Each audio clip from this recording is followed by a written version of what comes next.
ja immer nur so ein begrenzter Zeitraum, ja. Ready to go? Yeah. I should breathe that a while. Do you have some water? Yeah, yeah. There's also some over there. Okay, thanks. Good point.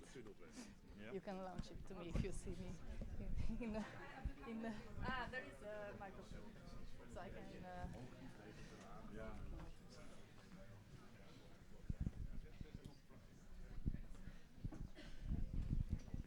Which one? This is working. Hello. Yeah, works. Good morning, everyone. I think we can start with the conference. Welcome, and I'm very happy to see you here. Okay, the presentation is already there. I am Francesca Noardo from the Open Geospatial Consortium, and also coordinating the UNET for DBP together with some of you or many of you, and especially with Judith Fauth from the University of Cambridge. And we are very happy to welcome you all here at the conference. We chaired together, and so let's start.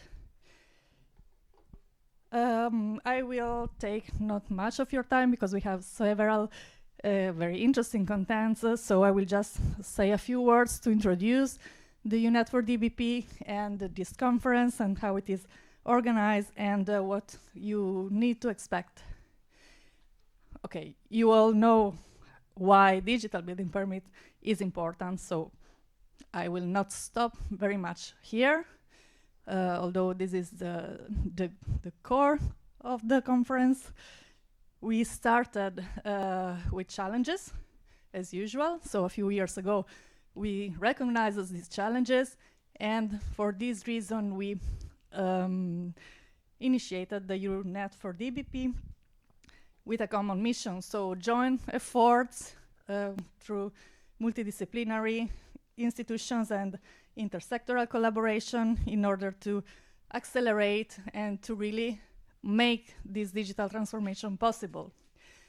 The network is growing and it's open to everyone, so if you are not in yet, you can join, and it's been very fun. The activities of the network are regular meetings where we exchange on our experiences and activities and maybe new ideas. We organize some specific talks on specific topics, and we do some more in-depth studies, maybe in small groups. Here you see already a couple of them, and new ideas are always welcome.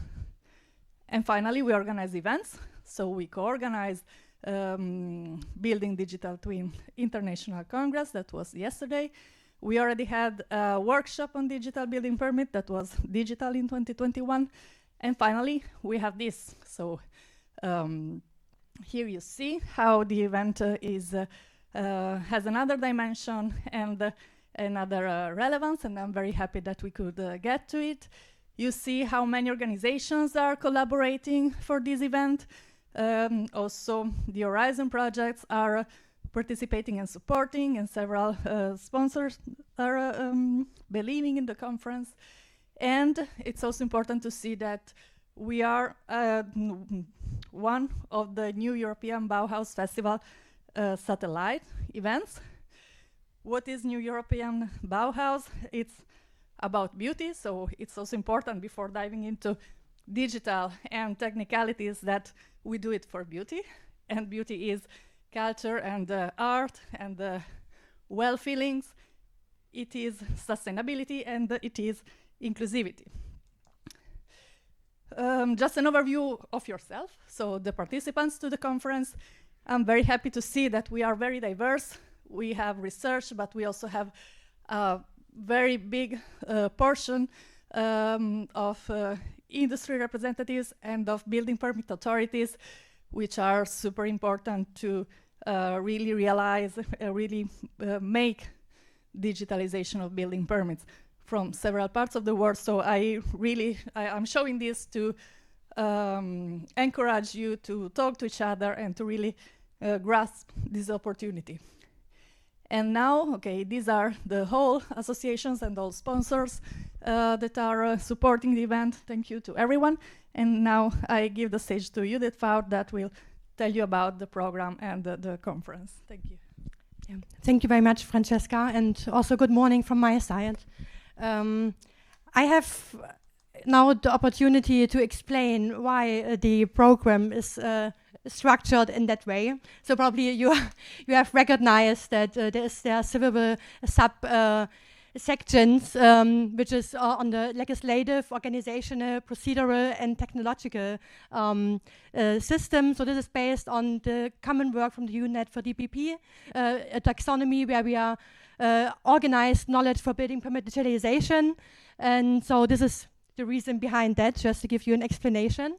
And now I can show you a little bit more on the program, and I will try to point to the session chair. So maybe you can help me with that.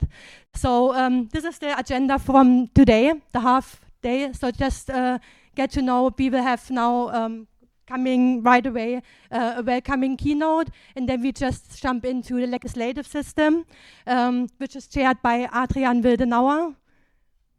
Not here? Okay, there, here's there, over there, thank you. Then we have also some a sponsor talk from CYPE, and then we go to the technological system, the first session, which is chaired by Christian Schranz over there. Thank you. So then we have lunch, and then the second part of the day is the organizational system, which is chaired by Sylvia. She is over there. So if you have questions about that, go to Sylvia. And then after the other coffee break in the afternoon, we have the country-specific experiences session, which is chaired by Jan Saar, who is over there. And afterwards, we have the dinner for everyone who have registered for that. So, second day, the procedural system will start the day tomorrow, which is chaired by myself. And the next session is then chaired by Harald Urban, who is over there. And then we are going to the technological system 2, chaired by Rita Lavica over here. And we have the technological system 3, which is chaired by Gonzalo Costa, who is also here in the second row. And finally, we have the technological system 4, which is chaired by Odilo Schoch. I'm not sure if he is already here because he was the organizer from the event yesterday, and maybe he is still recovering. Let's see.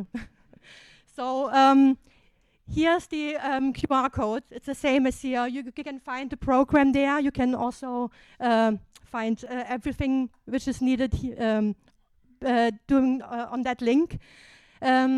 I just want to make sure, so we have a very, very tight timeline. You have recognized that already. So we really have to stick on time. So be aware, we will be maybe a little rude, saying you have to stop, and we have prepared some signs. So yeah, and I think it's just fair towards your other co-presenters that we can all stick to the time. So thank you for that in advance. And now it's also time to thank the scientific committee, which I was leading. So we had 43 representatives or researchers from a lot of countries throughout the entire world who were reading and reviewing all the research papers. Thank you for that. And here it's the book of abstracts. It's the current version, so if you want to read more about each presentation, you can go there and read. In a few weeks, I assume in May, we will have a final proceedings with a DUI and all that, so we can also read that again later. And another nice initiative I would like to mention is that this conference, or at least the research paper who were contributed to the conference today, is related to a special issue which will be launched in September this year in building research and information and on the advances in digital building permits, and the best research papers will be invited to submit a full paper there, but of course the special issue will be open for everyone.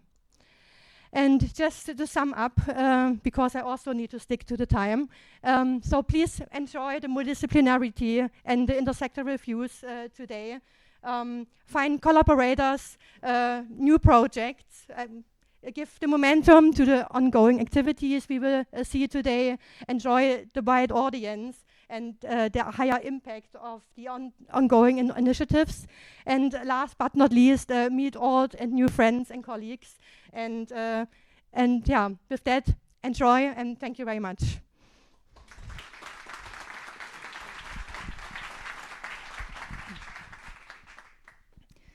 Thank you, Judith. So we can start the real conference now.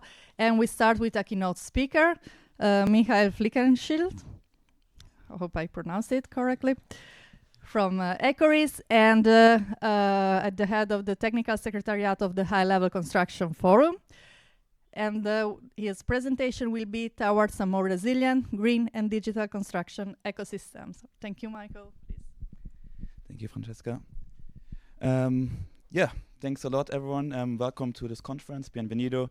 My name is Michael Flickenschild. I'm a senior consultant at ECORIS, and I indeed have a bit of a two hats because I'm also coordinating the technical secretariat of the High Level Construction Forum, which is a European initiative run by the European Commission, by DG GROW, to bring together stakeholders from the construction sector, talking about the digital transition, the green transition, and the resilience of the sector. So we have a lot of events and meetings where we talk, for example, about digitalization of building permits. And the colleagues at the European Commission asked me today to represent them and send some welcoming words because they also very much appreciate this initiative of working and supporting more digitalization of building permits.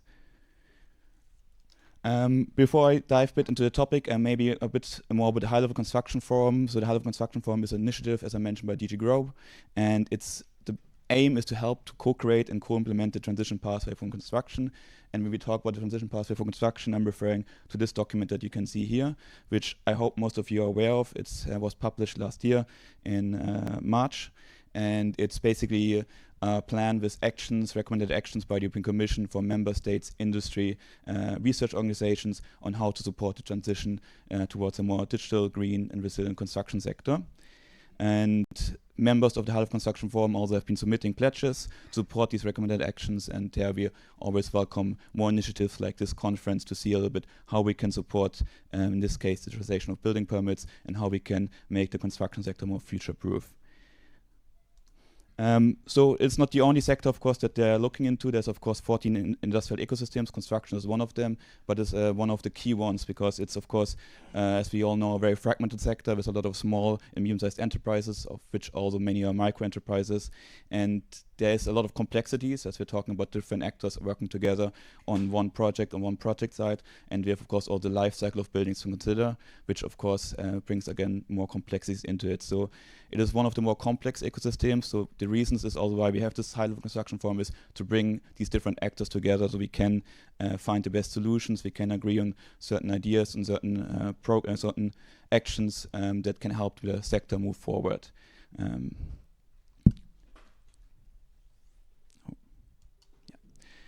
Moving more to the topic of digitalization, which, of course, as I mentioned, is one of the three areas next to resilience and the green transition. For digitalization, we did a bit of a consultation before the transition pathway was published, asking a little bit the stakeholders of the community of the High Level Construction Forum on the progress of digitalization, or whether the construction ecosystem is on track with the digital transition. There were some mixed results. Some companies were actually quite positive about their own digital transition, but in general, the majority were mixed, 50-50 balanced. And we also, from the inputs received in writing through the consultation, we kind of found out that the digital transition seems to be the most challenging of the three areas for the construction ecosystem. And there was also a bit of a call for the European Commission to take more actions, to provide more guidance in this area to support the digital transition and support the sector overall. Now, one key output of outcome of this consultation was also that, of course, digitalization is great, but itself it's not the goal. The goal is a more green, a more resilient construction ecosystem. We're using digital tools, for example, to enable collaboration on the construction side. We are using digital tools to use new techniques, new innovation, new technologies, and we also can use it through better data for decision making to enable the green transition, for example, for life cycle calculations or for better understanding the energy impact of buildings. So these are the more important goals that digitalization can support, and that's why also we think it's a very important area to improve. But there's, of course, certain barriers, as you all know, for digitalization in the construction ecosystem. And I looked at a very good article by Jan Saar, where he put some 3 points that summarize it very well, what the key barriers are. The one issue is the project focus of the sector, which is, of course, makes it difficult to scale up and transfer innovation. The other is the fragmentation across the value chain that I already mentioned, and the life cycle. So there's a lot of different actors coming in at different stages. And then, of course, there's also complexity in terms of options. And the lack of standardization. So, of course, every project is unique, every project is different. So there's a lot of difficulties in making the right decisions and then of transferring them to other projects. So there's a few tools to help with that. I call them here accelerators. There's a bit of a push factors that we can work on. There's supporting companies directly. There's certain projects the European Commission has been running. There was a project supporting the digitalization of construction SMEs, for example, that I was involved in, where we organized or we developed a handbook for construction SMEs and we organized trainings. There's support for research and networks. There's, of course, Horizon funded projects that are all represented here today. But more importantly, there's also pull factors, and this is where this conference, I think, comes in. One key aspect is, of course, building information modeling and public procurement, making it a requirement in public procurement, therefore making it more used and making it more used throughout the construction ecosystem. But the other aspect is building permits, and this is, of course, one thing that's also recognized in the transition pathway, where it mentions that the digitalization in the building permit system is necessary for digitalization of the construction ecosystem, because it's initially the first step to move digital, and that's why it's a very key a way to really pull the sector into the digital transition.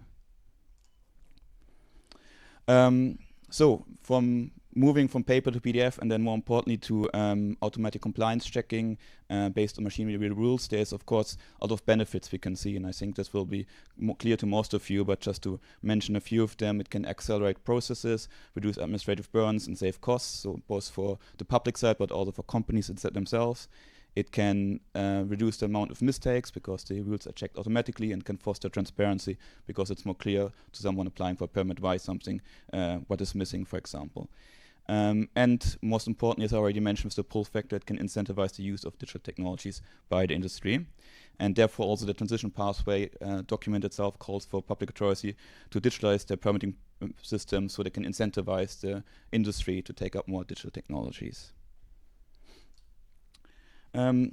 But as already quickly introduced at the beginning, there's challenges also here, in particular to the digitalization of permitting systems. We see, of course, various adoption levels across the European Union. Some member states or some municipalities are more advanced, and there's in some we see a bit of a lack of expertise to implement these projects. These kind of skills are not always in every region available. There's financial constraints, of course, for some municipalities to implement these projects, maybe a limited understanding of the benefits or just the tools, and in general also the complexities involved with existing building codes that have a lot of different requirements in there. So there's a need for support through various different means, training, simplification, as well as funding for research, and also just these kind of events, people coming together and exchanging on best practices, ideas, and the progress. And this is also, again, something which I want to highlight in the transition pathway.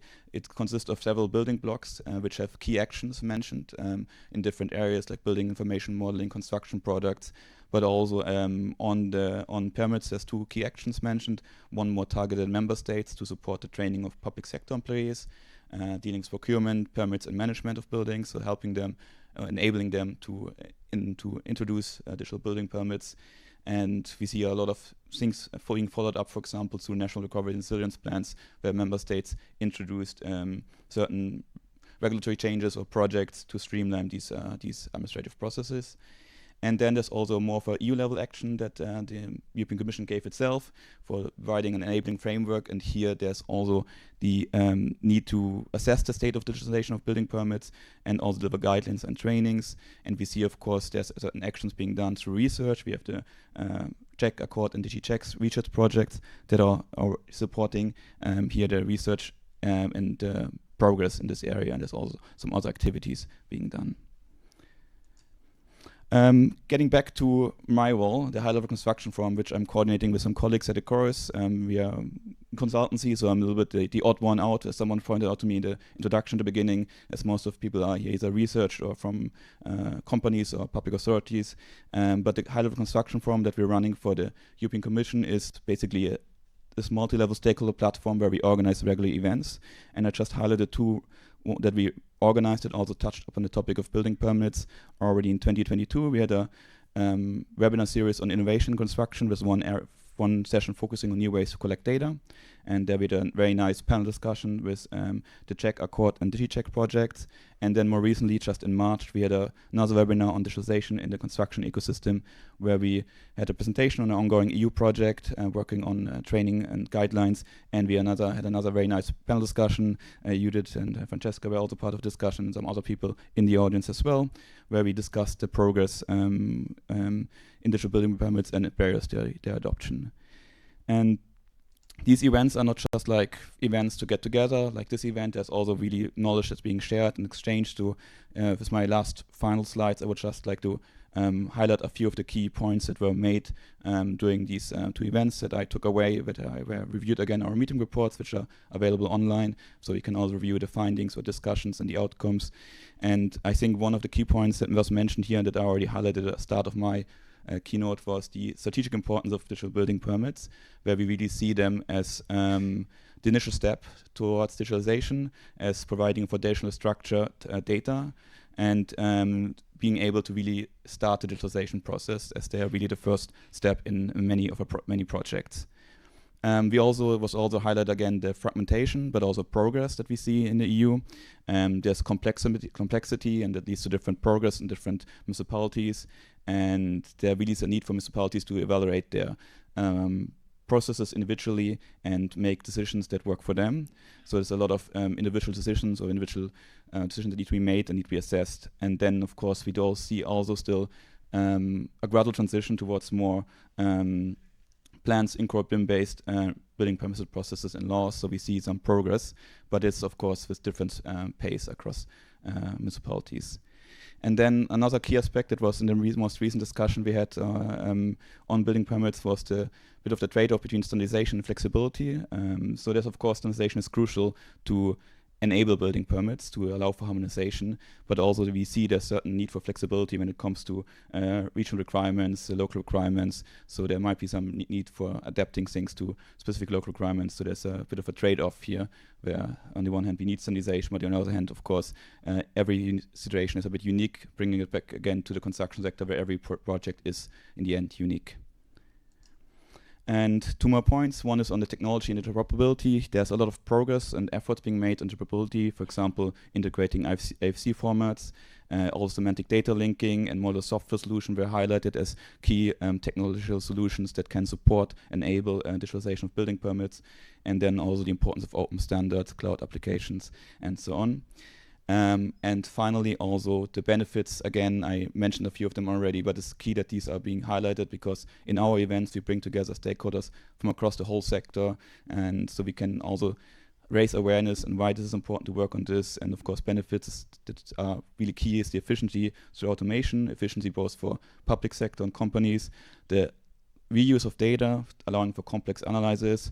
It's builds a foundation for life cycle assessment in the circular economy. So again, linking it to the green transition, which is the ultimate goal, and then also a deeper understanding of the science, enabling transparency, and so on. So these are some key benefits that I think most of you will be aware, but also think it's important that we highlight these so people really enable them, really work on these topics and prioritize them.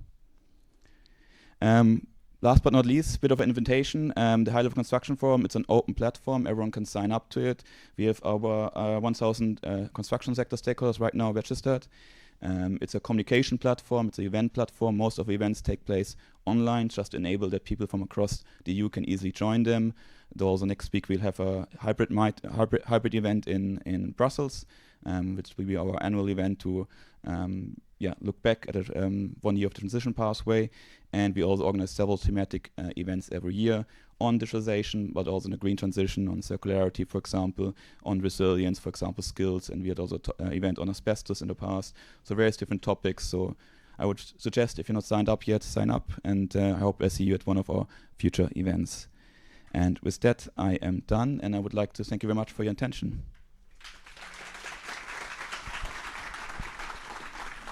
Should I stay here? Yes, stay here. Thank you. Thank you, Michael. Are there any questions for Michael? Don't be shy. No, don't be. Yes?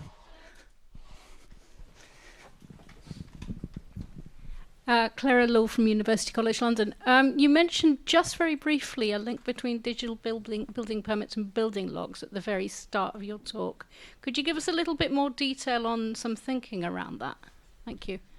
So the question was the link between digital building logbooks and digital logbooks and permits. Oh, okay. So from my perspective, and I've also been involved in a project supporting digital building logbooks. We did a technical study together with colleagues at TNO and Arcadis. And right now, as the idea of digital building logbooks is to be repository of building data, starting from cadastral data, starting from very different data points. And we see that the integration of building permits is medium to long-term goal as well, as soon as they're all digitalized, to also integrate them in this database, which would use, in our vision, linked data. So we can basically link data from different repositories, from different databases, like permits, like cadastral information, energy efficiency information. So there's a link that can be established, and I think that's something to work towards too. Thank you. Other questions?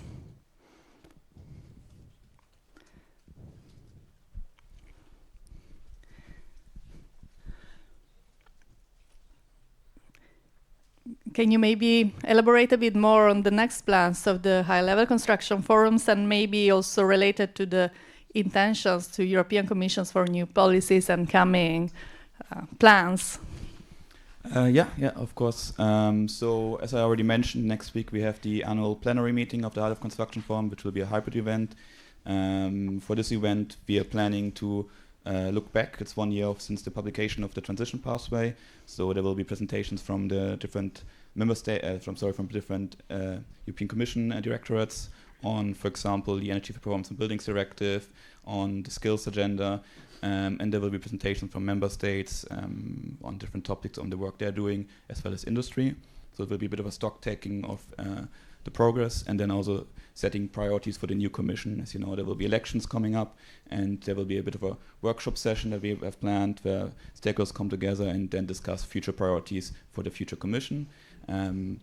That also brings me to the second part of your question of future policies. It's a bit difficult to say right now what is planned. I know on permits, of course, there's an ongoing project, but beyond that, it's a bit difficult right now to see what the next actions will be. But in general, through the high-level construction forum, we hope that we can bring stakeholders together, identify priorities, as I mentioned, and then the Commission can provide additional guidance through policy and recommendations. Yeah. Thank you. Last opportunity to make some questions to Michael. Yes? Thank you, Silvia. Hi. You have mentioned the barriers that exist for implementing digital building permit within Europe, and is there any estimate of the time that different stakeholders in Europe, like public authorities, will take to get to a point where a digital building permit could be applied? That's a tough question. I don't have an estimate. Apologies. It depends really on which country you're looking at, which type of municipality, and I think there's people who have done more research on this topic than I, so I don't have an estimate. Apologies. Okay, so thank you very much, Michael. Thank you. For your talk.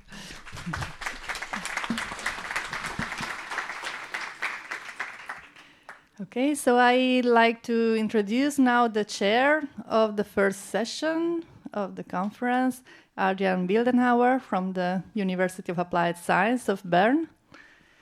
Thank you, Adrian. Welcome and good luck.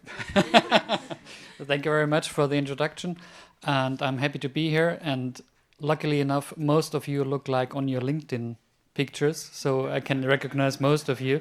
So thank you very much. And I see we are a bit too early, so you know, I'm from Switzerland, so that suits very well. We have kind of a world travel today. So we start in Switzerland, in Zurich. David Schwaninger will be online. He's lawyer at Blum & Grub, a company or advocate specialized on IT law and construction law.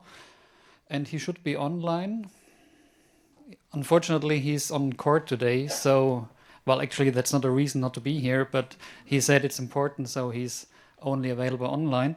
And then we go to Saudi Arabia. Then we go to, here he is. Hello, David. Good morning. And then we go to Germany and then back to Switzerland again. So if you're ready, I am, David, and feel free. You have 20 minutes, no, 15 minutes, including then questions. So let's go. Wonderful. Thank you, Adrian, for inviting me here, and good morning to everyone. And as we're in Spain, buenos días a todos. As you may hear, I am half Spanish, so it's an additional great honor for me to be with you. And I would like to ask the technicians to share my presentation, otherwise I can do.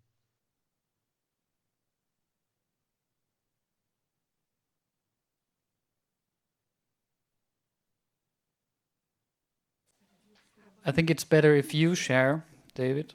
Okay. And as you can see, we focus on the building permits and not on the technique. So just give you a second. Okay, just hold on a sec.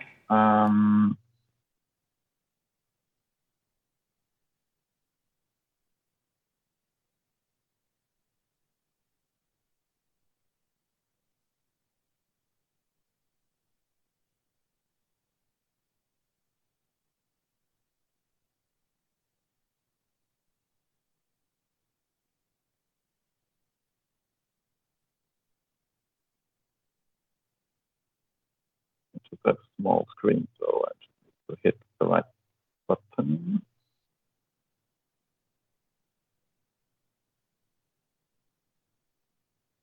Okay, now you should see everything, right? Thank you. Okay.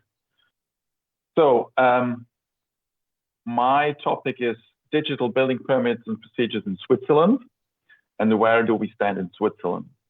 And before we go really into that, quickly, who am I? Adrian already told it. I'm an attorney at law in Zurich. I'm certified specialist in construction real estate law.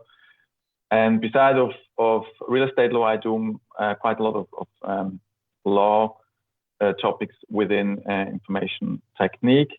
And I am representative of the Swiss Bar Association in a project called Justitia 4.0, which is about the digitization of proceedings in general. I will have a few words later on that. Now, to understand where we stand with digital building permits, you need to learn a little bit about Switzerland. So let's go dive a little bit into our country. What are we talking about? Switzerland, as you certainly know, is in the heart of Europe. We are quite a small country. We have roughly 41,000 square kilometers, which is, I think, about 12 times Switzerland would beat Spain. So quite a small country. We have 8.9 million people. We have 4 languages, German, French, Italian, and Romansh. And Romansh, I have been told, is quite similar to Catalan. There are some similarities to the Catalan language.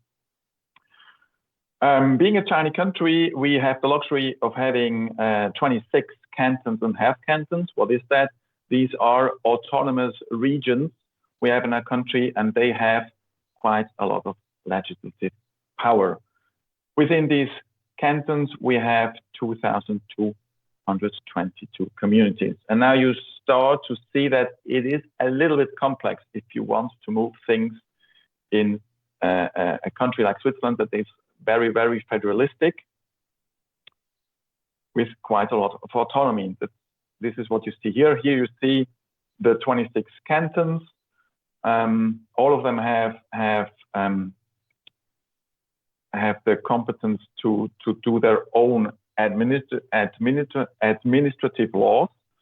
So we have a civil law that is on a federal level. We have criminal law that is on a federal level, but only parts of the administrative law are on a federal level. And if we talk about building permits, this is all ruled by the cantons themselves. So this makes it a little bit complicated because every canton has different building permit proceedings going up to their proceedings on court. And this makes it not that easy to change anything or to just say from one day to the other, now everything will be digitized. Now, what's the situation today if we talk about building permits? And this is just an example. You have 4 different forms from 4 cantons, just to show you that every canton is different proceedings, different forms. One form, you have even situations where in the same canton you have different forms you may use. So you need to be really familiar with the local specialities if you are trying to find a building permit. But we're used to it, and I have to say it works quite well. However, what you also do see is these are forms that have to be filled in. You may do that digitally, but you have to sign it and you have to send it by postmail. So that's not really a digital building permit. And that's the situation as per today, not that situation we want to be in the future. This is why many cantons have started with their own initiatives in order to digitize the administrative proceedings, and part of that is also the building permit.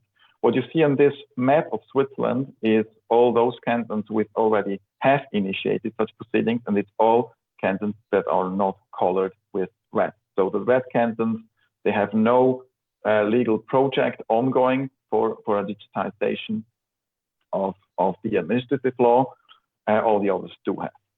And I want to talk today briefly about Zurich, which is within this blue frame. The canton of Zurich already knows since October 2020 the possibility to file a building permit digitally. And the slogan they said, and they still have it on their webpage, is you can file your digital permit in your sleeping suit. You can just do it online. Well, that's just a half-truth, because as per today, you may file it digitally, but you also have to file it in physical form, signed. Why? Because the cantonal law of Zurich, the cantonal administrative law of Zurich, still requires hand-signed application form. This will change because Zurich has decided to move all administrative proceedings to the digital route. And if nothing changes, it is not yet definitely decided, but it seems that from January 2025, administrative proceedings have to be done online by all professional representatives. Building permits will take a little bit more time. There will be presumably a short transitionary period of about 2 years, but it will go very quickly. So Zurich is one example, and all the other cantons are on a similar route. So there is now quite a lot of movement. The problem we do have is that every canton does his own thing, and that's not ideal. This is where I want to talk quickly about the project Justitia 4.0, or Justice 4.0. This is a federal project together with the cantons, and their goal is in principle to digitize all civil law proceedings, so not the building permits, and the criminal law proceedings, and also some administrative proceedings that are already made on federal level, so still not the building permit. However, there will be a pilot phase, which will start soon, as you can see on this slide, within 2025, first cases, first real lawsuits will be handled through a new platform. And one of the courts involved, there will be just a few courts because it's still a project that is ongoing. One of the courts will be the Zurich Administrative Court, and as I said before, building permits are dealt in under administrative law. So there will be technically a possibility that also administrative proceedings on cantonal level could be handled in the future through a platform.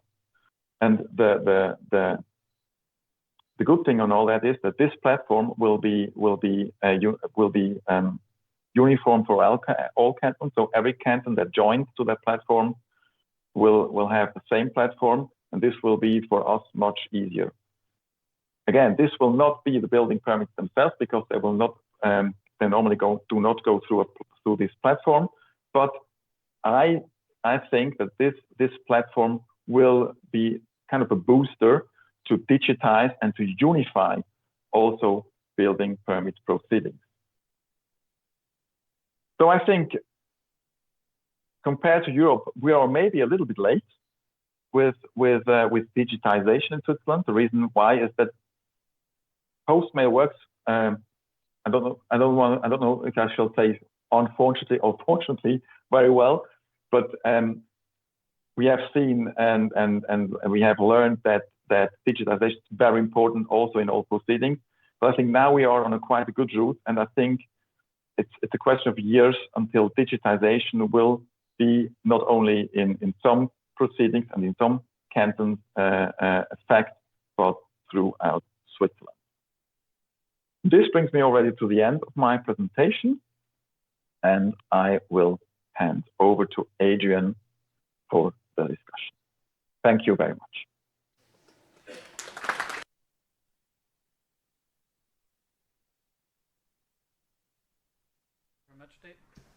Thank you very much, David. I would like to start with a question. What are the main challenges? The technique? No, the people, the processes, or the permits, or the offices, let's say the jurisdiction. What is the main challenge in Switzerland when it comes to digital building permits?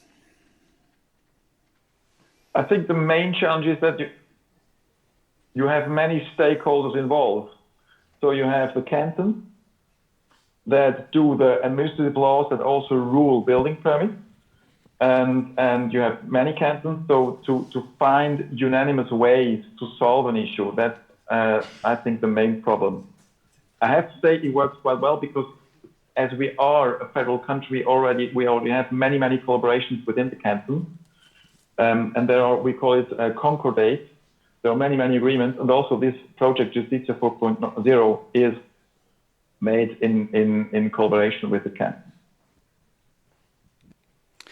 Okay, thank you very much. Any questions from the audience? I need to make my 10,000 steps today, so.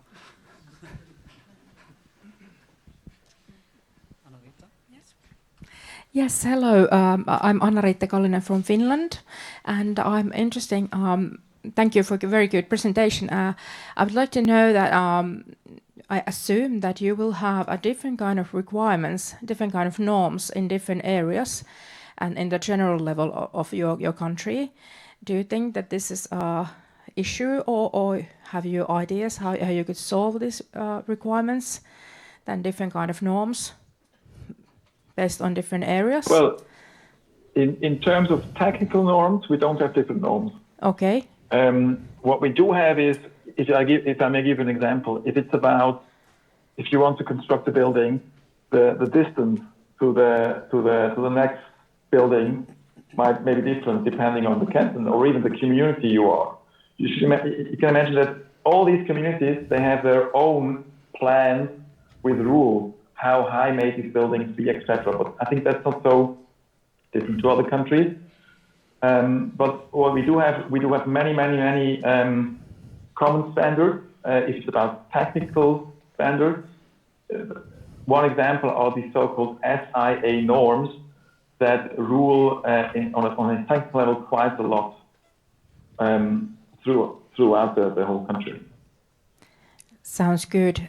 Because of course in Finland, because we are leading BIM country, open BIM country, I'm more focusing on how we can add the BIM to the building permit processes. So we have been working hard to recognize our norms in Finland for this machine readable possibilities, that what norms we can read automatically out of ISC files.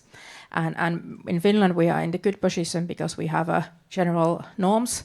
We don't have this kind of local municipalities norms so much that we have to take care of this. We can make this regulations and rule sets based on the Finnish government norms. But sounds interesting, and I hope all the best for your development. And I see my friend is next to me, so maybe Ophelia, you want to say something? Yeah. Hello, I'm Ophélie Vincendon from the canton of Genève. So it's funny to see you in screen and me in Barcelona. But you didn't consider the canton of Genève program, BIM program, and digitalization of the building permits, or is... I didn't see it in your map. So we digitalize all the building permits in PDF and in forms, and now we have opened publicly the digital building permits in BIM since October, so I'm just wondering why it's not in your map. I just double-checked the map. First of all, I heard about that. I also in Justitia 4.0. By the way, Geneva is a pilot canton, one of the first cantons to assist. The map I showed was from 2022. Okay. And it was displayed that digitization on the administrative legal level is planned. So that was, as per 2022, things that you were very quick. Thank you.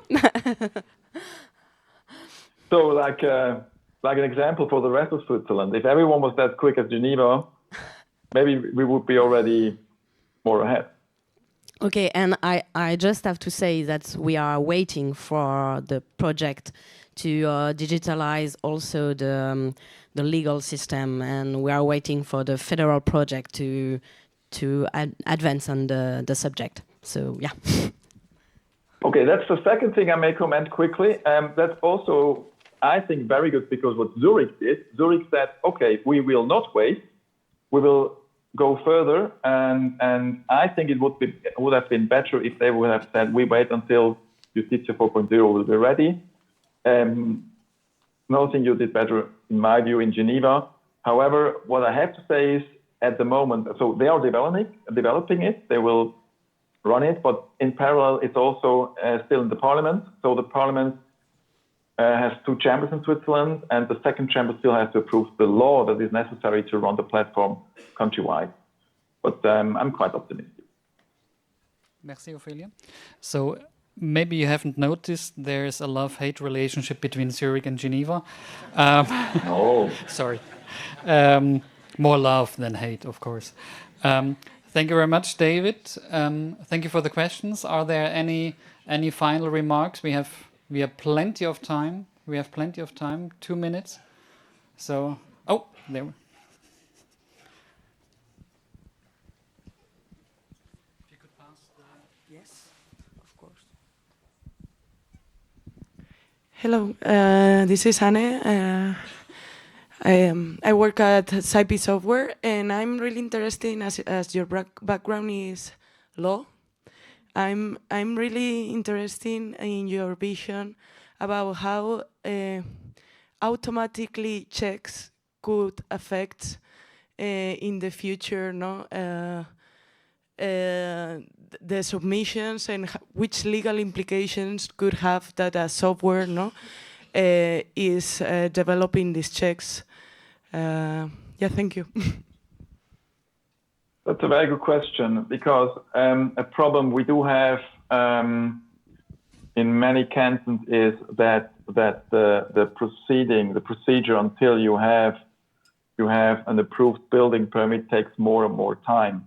Why is that? Maybe I'm talking here a little bit about Zurich. The complexity is increasing, so it takes more time. You have all these rights of appeal, and if you would file an application with a BIM model that could be analyzed automatically, not entirely, but to a large stage, as I have heard now is the plan in Finland, this would save time. And I think technically it's not a question if, but when we will start increasingly doing that. So start to automatically check building applications. Legally, the question will be, would that require a change in the law? And spontaneously, I think not, because as long as at the end a commission or just an authority decides, and it's a human being deciding, it's not important with which means this human being does check the building plan. Okay, thank you. So in the end, the designer, for example, will be the ultimate responsible of the project, as I see it, and then even if you are automatically checking things, I think it's a really interesting topic, and your background. Here, I believe that we are a lot of architects and not so much on law itself. So yeah, it's something interesting to think. Thank you. Thank you. So thank you very much for the questions. Is there any final remark? Last chance? No. Thank you very much, David. Good luck in court. Don't mess it up. And see you soon, David. So thank you very much. Thank you. Bye-bye. Muchas gracias. Adiós. So we go to Saudi Arabia now. Eyad, Jalal, sorry if I haven't pronounced it correctly. Oh, it's okay. Okay, okay means good, I hope. And you're talking about building permit digitization in Saudi Arabia. Just to give you a clue, don't wonder, I have 2 color cards with me. And after 5 minutes you get the green card, and after 9 minutes you get the red card. So okay, sorry about that. I was told that it's a strict time frame, but we manage it. You're fine. You're fine. Should I start? Sorry? Should I start? Yep, go ahead. Okay. Hello, everyone. I am Eyad Jalal. I am a PhD candidate at the University College of London. And today I would like to present the building permit digitization in the Saudi Arabian context.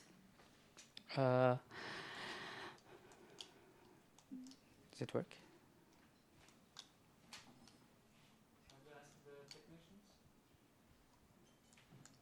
There you go. Okay. So a bit background about Saudi. Saudi is actually located in the Middle East. It is the largest country in the Middle East. In the recent year, actually, Saudi witnessed a population increase, which actually the current population is around 35 million, where 84% of them actually located in cities. And actually that's put a lot of pressure in cities, which actually make the United Nations consider Saudi as one of the urbanized country worldwide. And currently that's really resulting in a high demand for construction and new buildings. So that actually lead to, excuse me, that actually lead to more and more building permit application requests. So to help the challenge that actually facing the country in different aspects, in 2016, the Saudi government has established its own vision, Saudi Vision 2030, which actually one aim of it it's actually to digitize government services, that's including building permit process and related regulations. In addition to that, actually, more importantly, actually to improve the entire planning system in the country.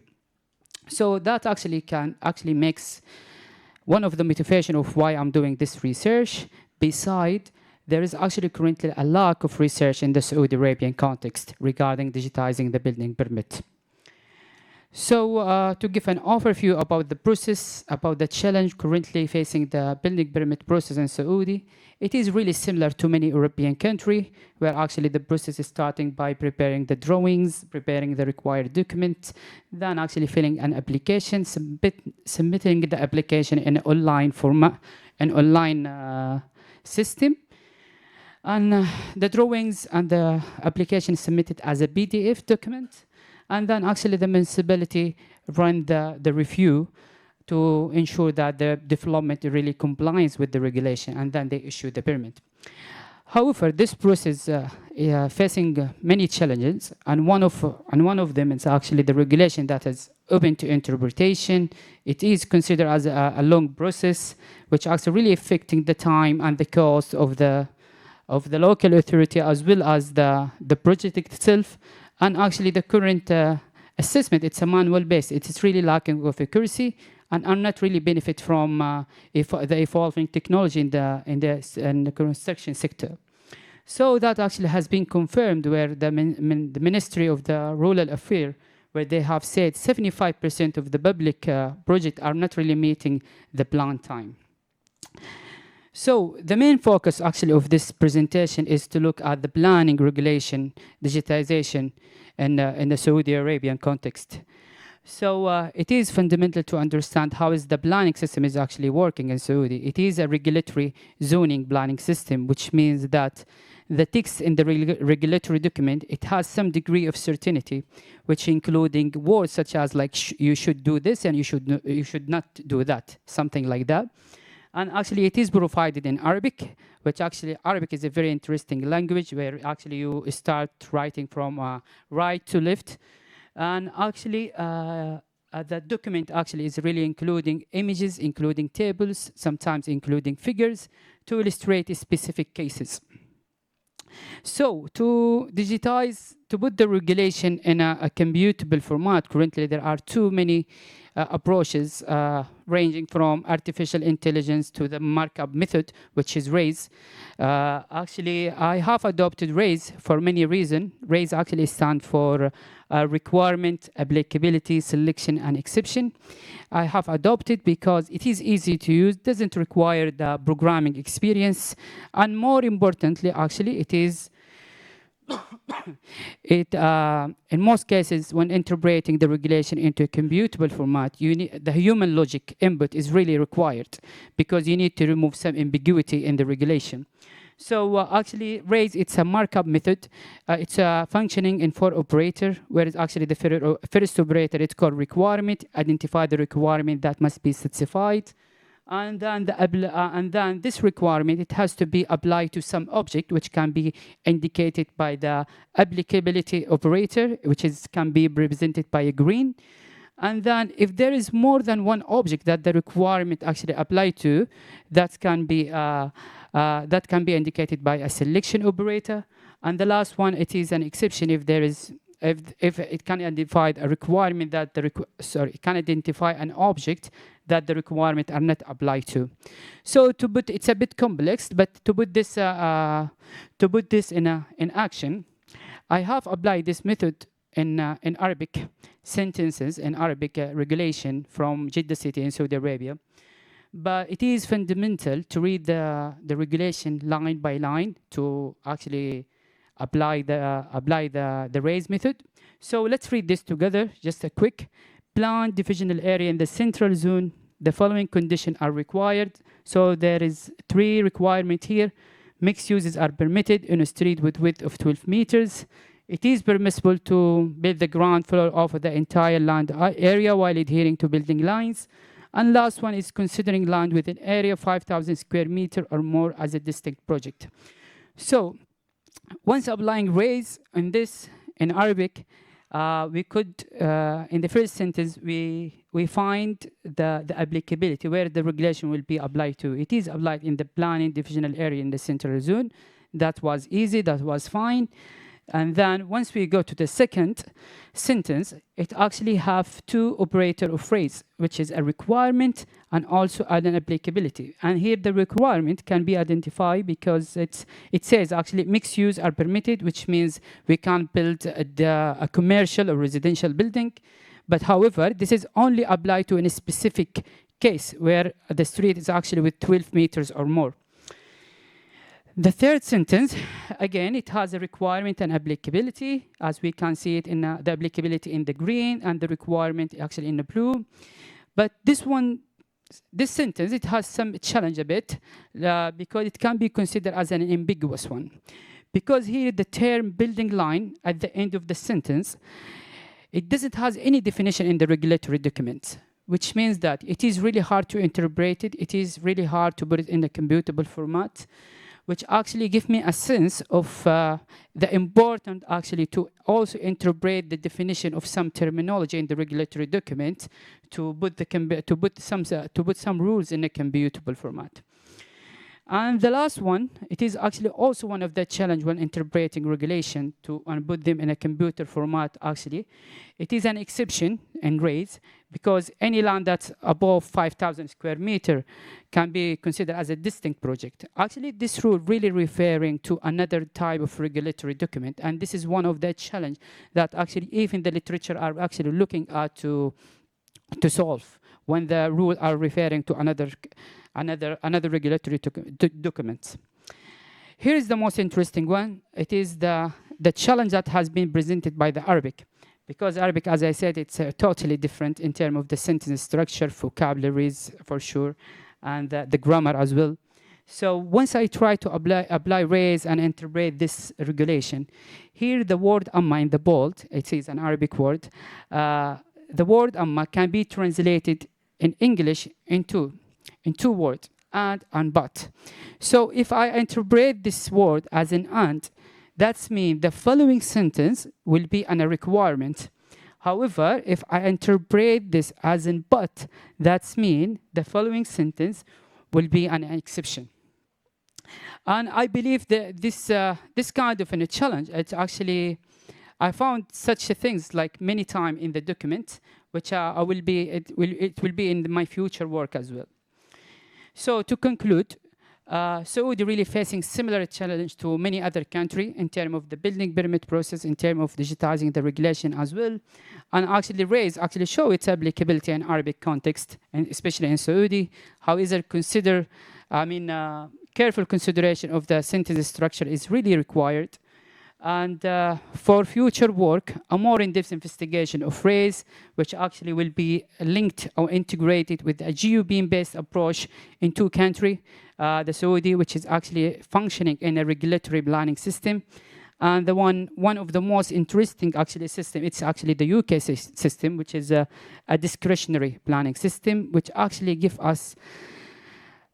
allow me to do some comparison in terms of the drafting the regulation, and also what is the most system can really benefit from digitizing the building or the planning permit process and the regulation. And that's my end, and thank you. Excellent. So put this microphone. Sure. Thank you very much. Excellent time scheduling. So I'm impressed by the different meaning of. That wasn't me. About the different meaning of the words. How is it done now? Because the regulation is there, I guess. Is it working? Yeah. Because it says yes, it means and but. Yeah. How is it done now? Because the regulation is already here. Is it like a rule of thumb? Maybe somebody's doing it and somebody's doing it but? No. That's a really good question. And actually, I believe it has to be this kind of ambiguous. It can be actually resolved by involving municipality experience, who is actually really dealing with the building permit process. Because such a case, it has been found many times in the regulatory documents. And this is the interesting part, actually. There is no research, never has been tested and validate some of the approaches currently in the literature in Arabic, which is actually maybe make me one day maybe the leader in this, hopefully. You never know. Good. Thank you very much. No worries. Any questions? Thank you that you're reminding me of my 10,000 steps today. Thank you. Hi. Thanks for the presentation. Helber Lopez from Bentley Systems. So I'm trying to understand the challenge because you're at UCL, right? And you come from the Arabic setup, and then you're trying to translate how will you put it in English, context, right? The challenge that you're staying here is how will you put the Arabic code into a machine language that can assess the Arabic law? Is that the challenge? No. Yes or no? Yes or no, I would say. For this presentation, actually, the main focus was actually to focus on the Arabic part. In terms of are you asking about the UK system here? I'm asking what is when you say you're trying to explain it to us because we don't speak Arabic, right? Yeah. But when you try to put it on a machine, yes. Is that the challenge? If it's it is a challenge because the current standards, for example, if I want to integrate this with a GeoBeam approach, okay, so the current standard actually it's in English. This is one of the challenge. And would it be possible to put this in Arabic checkable, like Arabic language something? This is one of the challenge, and this is one of my future work as well. So to try to do some programming Arabic language, let's say. Yeah, exactly. So thank you very much. A quick question and a very quick answer, otherwise I get kicked. Okay, I think that the question of the language is a very important question. I have another one about the skills, about the required for the people that have to apply this race method. Do you think, because you presented the process, no? So what do you think that will be these skills, or what will be the person, entity, or the specific, I don't know, the role that has this person inside this process? Because maybe for a technician, it's difficult to apply this method, right? Honestly, yeah. The inventor is here with us, Niklas Nisbet. It's a question for Nick. Yeah, and in term of the skills, to be honest, I have almost zero skill in term of programming, in term of technical things. Let's say that. To be honest, I didn't find it really hard to apply Raise at all. So I think Raise has been developed for people who doesn't have any experience in term of like programming, I believe. I don't know if that answers your question, but I didn't find any issue applying Raise. I mean, there are some challenging when you're really identifying the applicability and the selection, actually. But however, when you start reading the most important aspect here, actually, it's the regulation itself. How the regulation is really written, because regulation is really sometimes complex. It's really complex. So that I think is the most important part. It's not only about Raise. It's about actually the regulation itself. Because right now, why not having a regulation digital in the first place? Actually, I think that's a really good one. I think. Thank you. Excellent topic to discuss in the break, I think, and in the lunch, and in the afternoon, etc., and at dinner. So thank you very much. Applause is yours. So our travel continues to Germany, and Germany is well famous for highways, of course. So Niklas Pauls from Schüsslerplan Digital GmbH is talking about requirements, analysis, and acceleration of approval procedures for federal highways in Germany. Stage is yours. Thank you, Adrian. Thank you for reading out the title, so I don't have to do this. My name is Niklas Pauls. I'm from Germany, and I'm working as a BIM manager. And today I want to introduce to you our research project BGBIM. This is the short form for acceleration of approval processes for federal highways through digital models. So our motivation behind this research project is that resilient transport infrastructure is very important for the national economy. And currently in Germany there's a high demand for expansion and also renovation of our road infrastructure. A lot of these construction processes take a very long time to get finished, and this is of course a problem for the resilience of the infrastructure, and one of these reasons are lengthy approval processes. So our research project aims to accelerate this approval process by developing the requirements and solutions for a digital and model-driven approval process. For this project, we are working with 3 partners. The first one is the company I am working for. It's called Schüsslerplan Digital. We are working mainly as BIM coordinators and BIM managers in construction projects in the field of infrastructure. The second partner is the chair of computing in engineering of the Ruhr-University Bochum. It's a chair which is doing a lot of research on digitalization in the construction industry. And the third partner is a very interesting one. It's the Federal Trunk Road Authority. So it's the federal authority in Germany which is responsible for the approval of road infrastructure, or at least of trunk roads, federal highways. Today's presentation focuses on the very first part of our research project we started last year. And the first part was to document and also analyze the current approval process. And I want to show you the methodological approach we took to achieve this goal. So first we interviewed the experts at the Federal Trunk Road Authority to really understand the processes in detail. Experts in this case means mainly the inspectors who are reviewing the documents. After interviewing the experts, we documented the processes by using the business process modeling notation.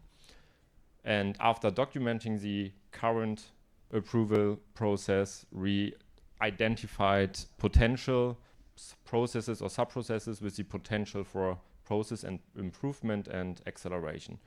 We used 2 methods to do this. The first one was to use an evaluation scheme to prioritize processes, and the second one to look out for uniform and repeating processes. So to go a little bit more into detail in this, I want to tell you something about the documentation first. To handle the complexity of the overall planning and approval phase, we decided to model or document our approval process in 4 different levels of detail. The first one is looking at the overall planning and approval phase or procedures without going too much into detail. The second one is looking into the processes of one single planning phase. The third level of detail is looking only at the processes of the reviewing organization, so the approval authority within one single planning phase. And the last one is the most detailed one, which is looking at the specific workflows of the inspectors. To demonstrate this a little bit more, I want to show you examples for at least the first 2 levels. So in Germany, the overall planning and approval procedure consists of 5 main phases. So these are the 5 main phases: basic evaluation, preliminary planning, design planning, building permission application, and detailed design. In the second, third, and fourth of this, there is one specific approval procedure taking place. So if we take a look at the second level, so we take a look at the also second planning phase, preliminary planning. We see here the main procedures of the both involved parties. The both involved parties are the project owner, who is building this road, and the approval authority. So the project owner in this planning phase has to take a look and develop a couple of variants for this project and also select the preferred variant. Afterwards, the approval process, preliminary examination, it's in the middle, takes place at the approval authority. And the approval authority has two main processes, which are called spatial planning procedure and determining the alignment. And at the end, the result of this preliminary examination is an approved line of the road. So this is just a quick look into the documentation we did. Afterwards, we analyzed the process and identified potential. We did this first with an evaluation scheme. We did this because of the project scope. We wanted to focus on the main processes or sub-processes with potential of acceleration for the overall process, instead of looking at every little sub-process.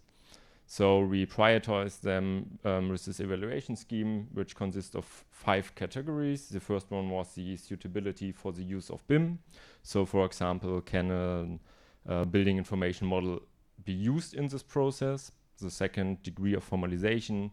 Is this process known? Can it be described with our business process models?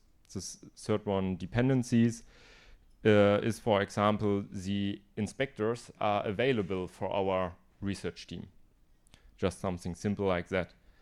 The next one is legal framework. So there shouldn't be a big legal framework which prevents the process from being changed, so that we can work with this in the next 3 years. And the last one is demonstrator capability. For example, data and documents are available to create an exemplary project. After we prioritized them with this, we did a second step to identify repeating and uniform processes by looking into our business process models. For example, we found similar workflows within different teams of inspectors. Some of them even had different names, but they were doing the same step, everybody in different departments. So there's a huge potential to consolidate these similar processes and do them at the beginning once. And also we found repeating processes which we cannot consolidate because they are taking place at different times of the planning phase, but they have a potential for semi-automation. So just a quick look at the end, the next steps of our project.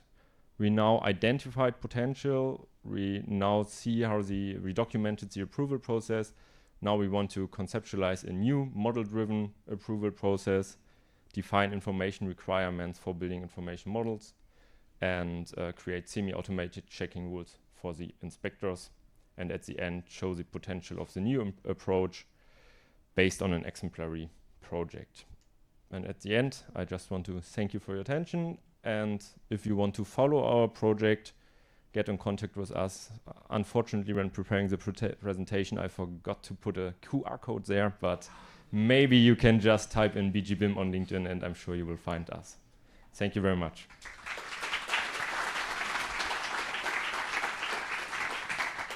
Thank you very much, Niklas. Excuse the question, but when I heard the first time of BG, I was thinking of disco. So was it more like a crying at the discotheque or more like a staying alive with your project? We just want to stay alive, of course. Okay, good. Good. A short question, really short question.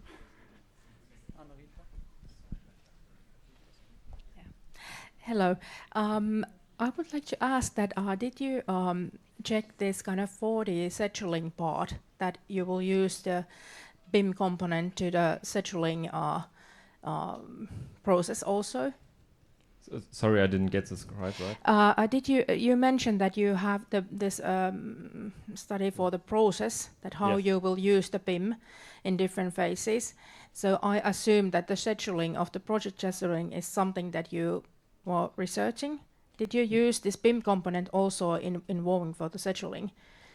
Yeah, we are at the very beginning. We started last year, so the focus of our project until now was just the documentation of the process and analysis, which was quite hard. Because we had in Finland we have interesting pilots and experiments for using 4D scheduling in different ways in infra, in buildings, and using the city models or urban models also, that we can add this 4D scheduling that is made by the BIM elements and there's a concept that we used. So it would be interesting to share these project findings that we have done in Finland and our ministry projects. So would be happy about that. So when I look at the time, I have to postpone the questions for the break. But I just want to mention something. Niklas told me before that this was the first presentation in English and for a larger crowd. So thank you for that and excellent. Thank you.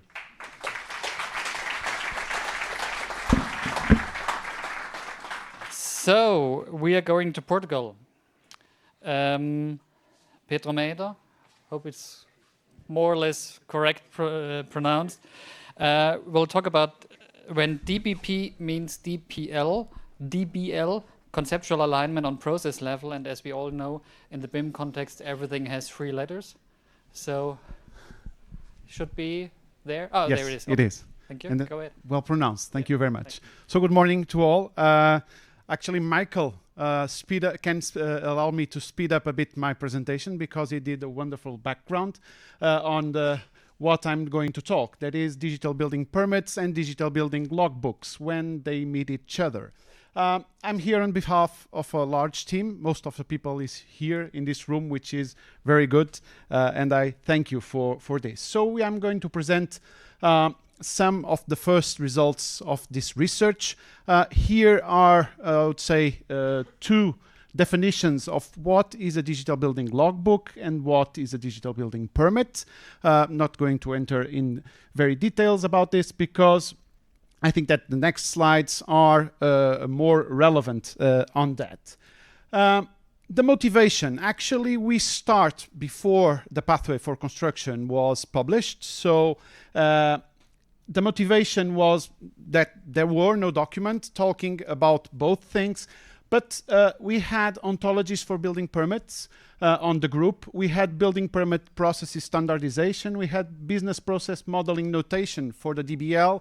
And we had incremental digital twin at building scale using DBL. So that's why yesterday, those were here, I was talking about the positioning between digital building logbooks and digital twins. Today, positioning between digital building logbooks and permits.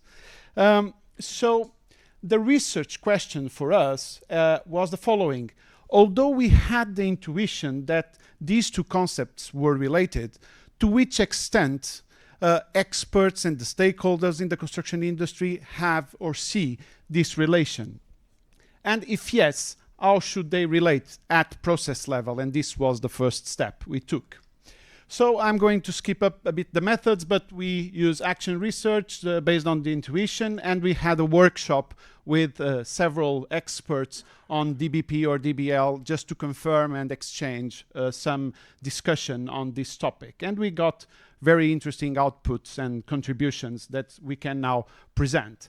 So debating, first thing was 1 word or sentence on DBP, 1 word or sentence on DBL. Are there linked concepts or related? Well, there was no 100% sure that some people can say, well, isn't that obvious that there is a relationship? Well, we can see that it's not that obvious. And there are some common processes that were mentioned. So we had 2 surveys to evaluate what was the understanding before talking about this and what was the understanding after talking about this. And we see that the unsure about the answer, the uncertainty about the answer got from 30% to 0, which can say that it was a good outcome itself. But also that there are 2 main parts where the links go through the construction process phases or the links exist mostly during the construction phase. These are the main aspects collected regarding each one. I would just note some that DBP is regulation driven. We've heard something about this before, and that we got also the understanding that DBL logbook is risk driven mainly because of the number of information or the amount of information that we need to collect. Also, and confirming yesterday's presentation, thank you, DBL is a digital twin instance. So That was good. And we also understood that DBP has valuable data for the logbook. So this is how we see it. We have logbook as a continuous input and output of data through the construction process lifecycle and build object lifecycle, and then we have permits. And permits can vary a lot depending where we are, what are the different say regulations that exist, but it is a bit more narrower, so not continuous during time. And this was a very interesting finding. So then we went to our business process modeling notation, one for the DBL, other for the permits, and we identified two main spots where this exists. So in the strategic definition, in the very beginning, there is some compliance checking that needs to be done. And then during the design phase, we need to also submit licensing and do another check more detailed against the regulations. So these are two touch points that we identified. So in terms of data perspective, that is the next step. We are looking to cadastral parcel data, Inspire data records, project data, and we will evaluate to which extent these two elements overlap. So conclusions and next steps, the intuition can be confirmed, although awareness is still very needed among stakeholders. DBP and DBL overlap in processes and data, so there should be reference architectures that should be at least compatible. And of course that now the pathway mentions it, but the EU strategic documents in the future, and there are several being developed, should assume these overlaps and try to draw a strategic path towards their, I would say, mutual implementation. Although they can exist in separate, but we can see the benefits from doing this integrated.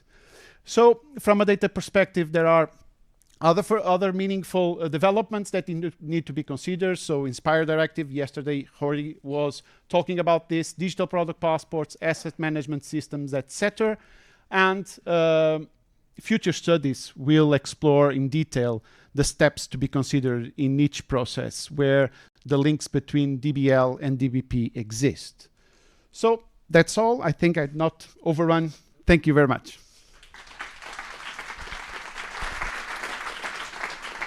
Thank you very much, Pedro. I didn't even need my red card, so lucky you. Is there any questions in the audience? Everything's clear. Perfect. Okay, then thank you very much, Pedro. And now we are heading to Vietnam online. Unfortunately, sorry for the spelling, Nguyen didn't get a visa, so it's online. Hopefully you're here or there. Excellent. Hello. Looks like a Swiss mountain. Okay. Excellent, excellent. So nice to see you, at least virtually. And yeah, nice to see you. And you have 10 minutes of time. Stage is yours. Okay. Can I share my screen or? I hope so. I hope so. Yes, you can. You should. Yes, we can see the presentation.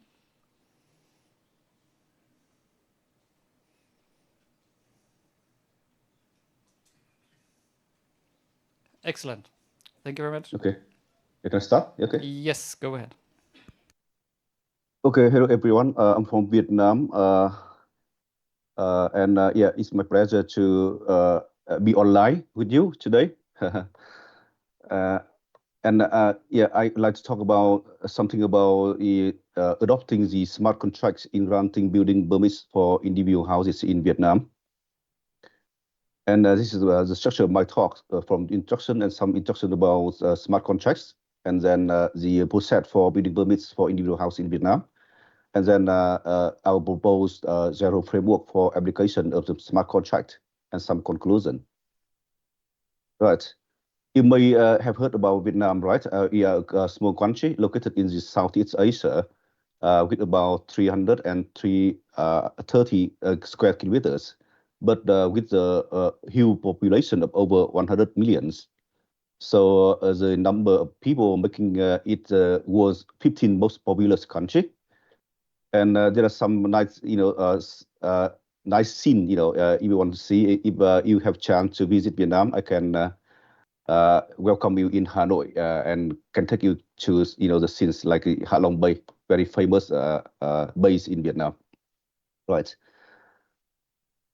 Because of the huge population, the urbanization rate in Vietnam became significant from 15 years ago, reached about 41% in September 2022, and you now got 888 cities, very nice number, right?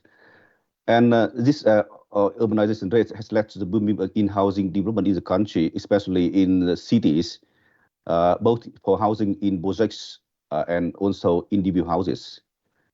And in order to get a building permit, the household needs to apply, at the district level, and the individual house permits accounts for 90% of the construction permits issued each year for these countries, for the provinces in the countries.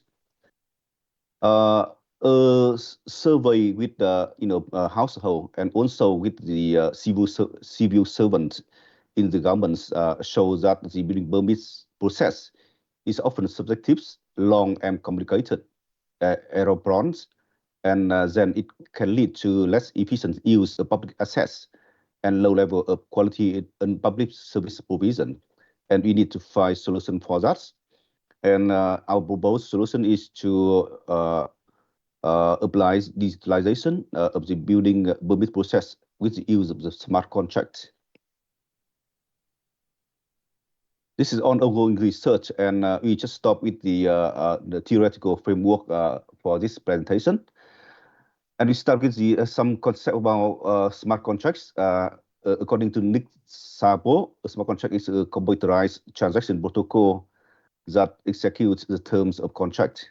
And the general objective of smart contract design is to satisfy common contractual conditions.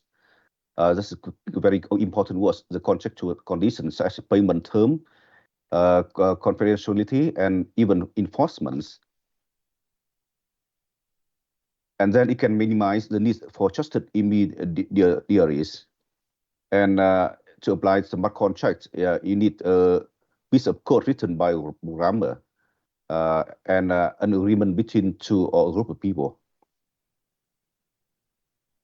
How smart contract works? Very basics. It can based on the if-then logical statement written on the blockchain.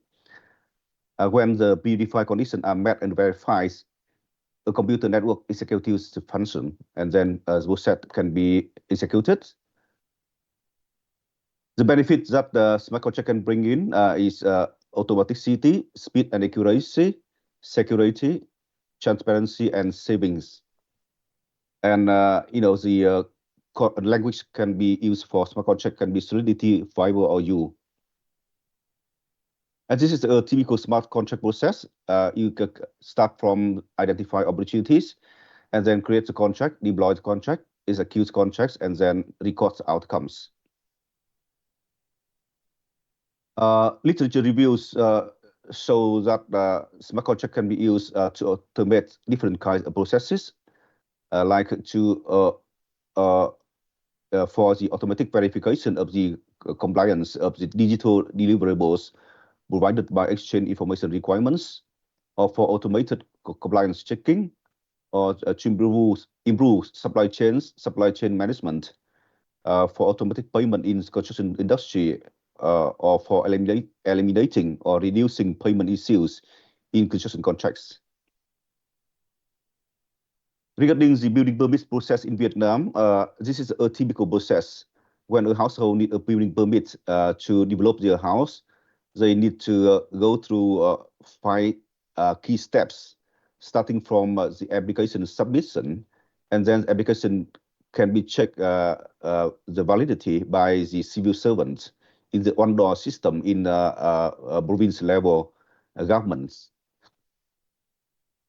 Step 3 is about application appraisal and site inspection. And step 4, if the civil servant considers that they can issue the building permits or another report, maybe the refusal in time or not. If not, they need to inform the house owner and also the higher management body about the extension. And the last step is for result issuance, as can be the grant of a building permit or a refusal report. This is the key time frame for the new application.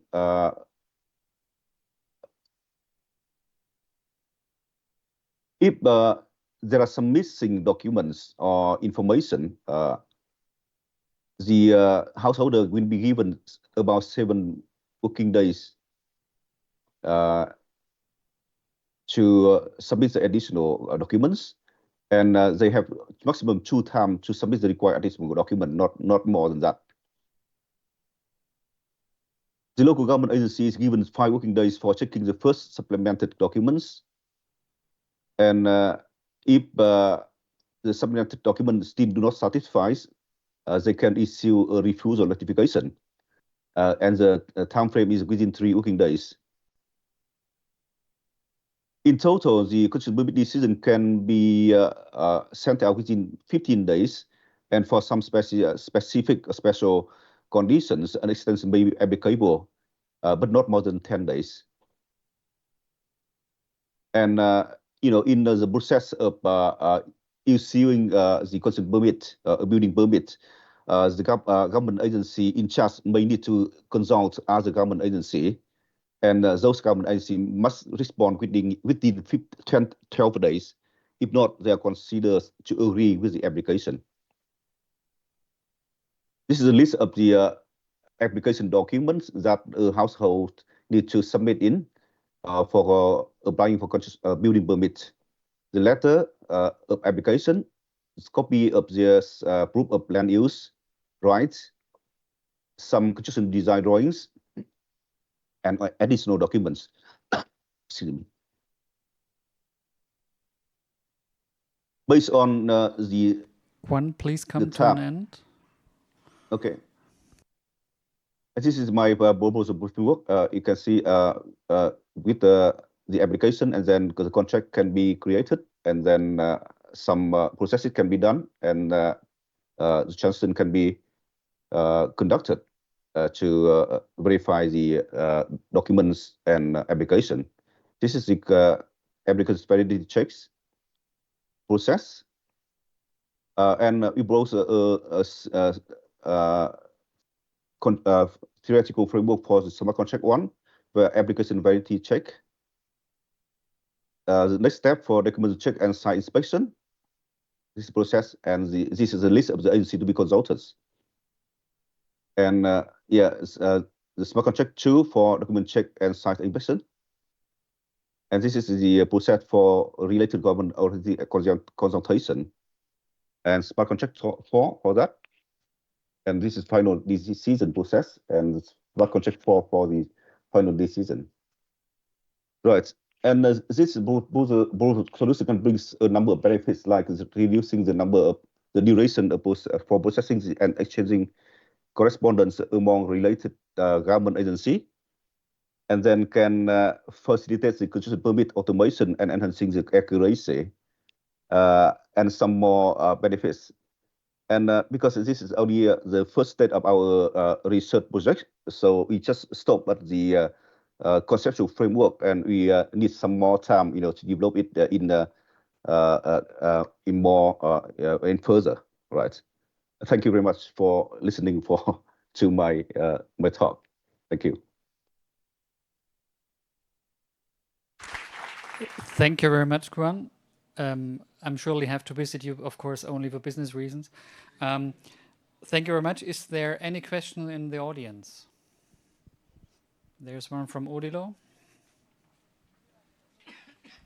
Hi, I'm Odilo from Switzerland. A question, your timeline, in 1 month you will get an answer on a building permit, or at least you get an answer from authorities. Is it a plan or is it already in operation? It's already in operation. It's in the law. Okay, thanks. 15 Second days, question. actually, yeah.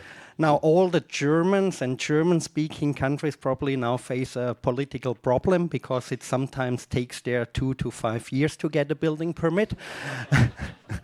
The second thing is the easiest way to follow, to keep this timeline is that you just reject a building permit. That's the easiest. Then you can quickly say, no, it's not permitted, and then you are within your time frame. How do you avoid that a building permit is rejected? The one requirement for the civil servants is to check the validity of the document when they receive the document, the application, right? And if there's not enough information in there, they can refuse at the very beginning of the process, and then the householder will be given a chance to resubmit, the application again with enough documents, and this cannot be considered as the one process or unfull process, right? But when if the application is enough, I mean the documents.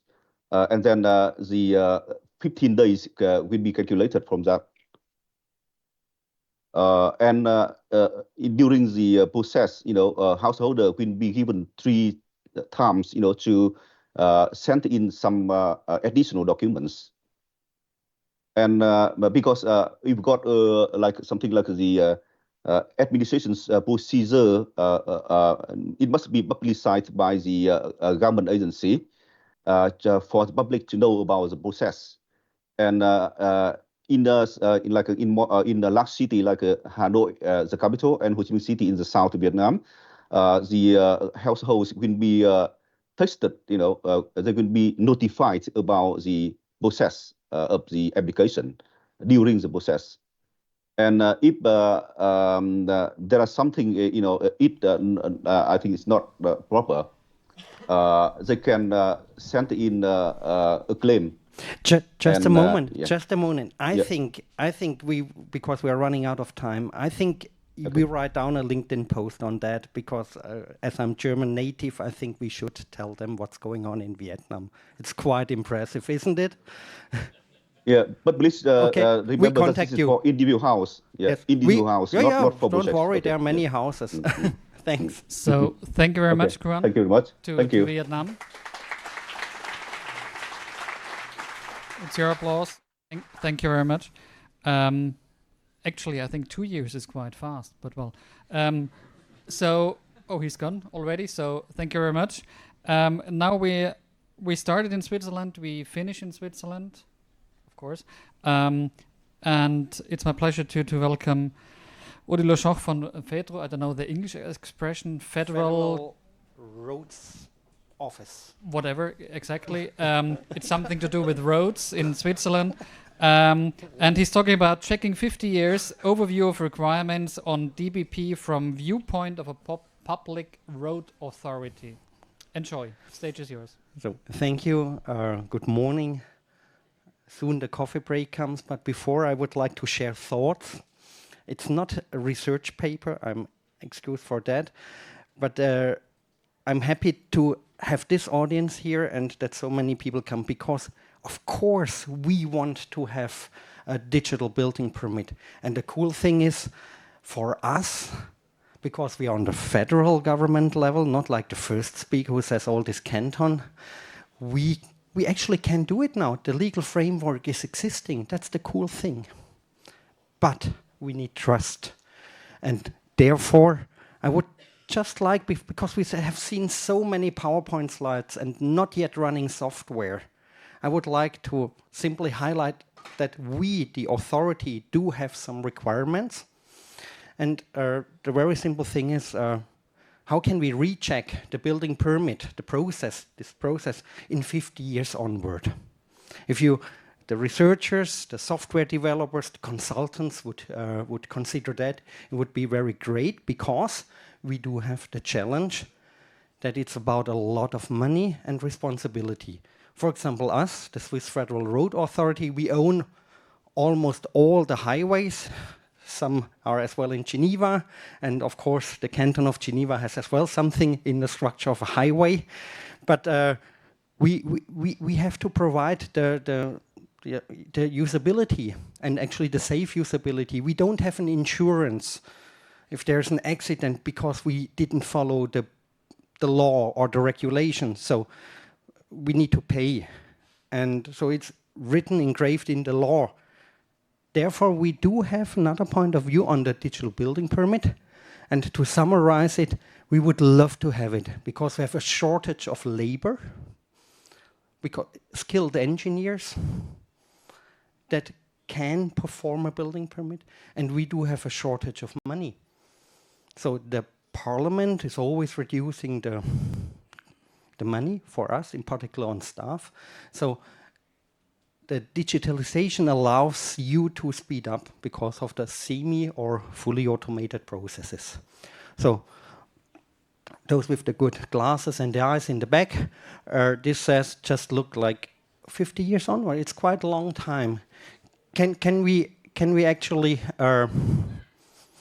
really check then again what we permitted once right now? And we have to. The reason is very simple, even for you as an individual. In case you are lucky enough to be neighbor to a highway, then it will be really important that you consider that topic. I'll show you soon why. These are the main aspects, not a vendor login situation, because we need to access the data. Yeah, I know that if there's some vendor, of course, they love to have a contract running 50 years to host a platform and the software. No. The reality, look at that. The reality is currently, if we have, it is super skilled engineers, really super skilled. If we have an IFC file, that's 1 year ago, and open it in the free software here, it's one and the same file. It looks like that, it's a tunnel, huh? In the world market leading software, opened the same file, identical file. It looks like that, it's a tunnel, just to make you aware, that's a tunnel. So now here, the rendering is the problem. Maybe there's a graphical kernel problem and so on, but the big problem is the tool doesn't tell us, maybe I have a different rendering and visualization than it was originally planned. And then we are simply a bit jealous about this drawing. It's 1,200 years old. It's a floor plan. We can still read it. It still exists, the original one. It's of the monastery in St. Gall in Switzerland. And you even know, like, you know, this could be the hash for concrete here. They didn't have concrete yet then anymore. But so the good thing is the paper don't, so because I often hear, yeah, paper and all that stuff, it's not good for, no, it is good. It has advantages. It has advantages. In 50 years, can some of you doing this nice research, technical solutions, can guarantee that I can access the data technically? Yes, of course, I say we can put it on a new server and so on, and with all these permits and so on. I don't think so. It's guaranteed. In particular, database, structured data. Every conversion has a transformation, and transformation is always a change or loss of data. I hope Nick will somehow confront me with that. I like he's always confronting, that's good. Legally, licenses, the worst thing is if we have code which includes a library that either doesn't exist anymore or we need to pay a license fee. Even it's just a Python something library. And the functional thing is actually a bit a problem.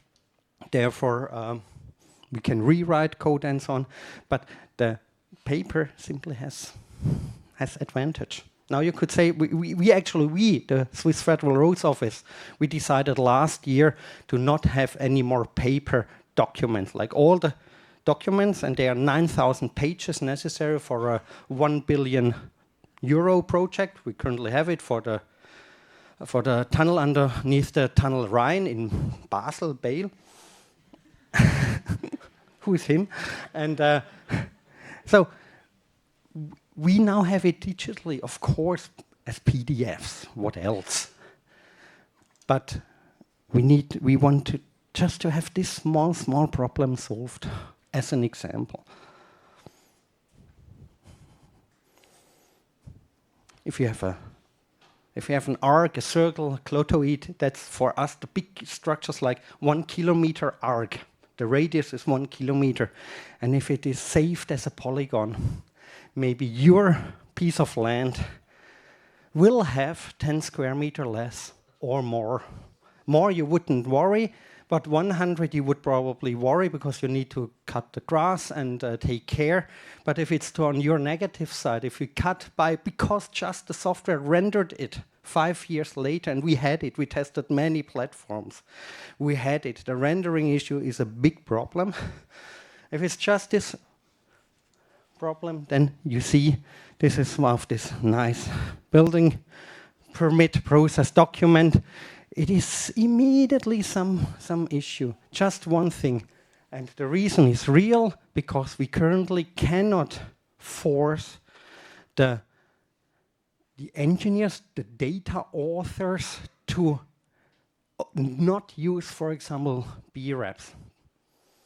This is one of these models that are in the IFC. We love IFC. We will use it for future, of course.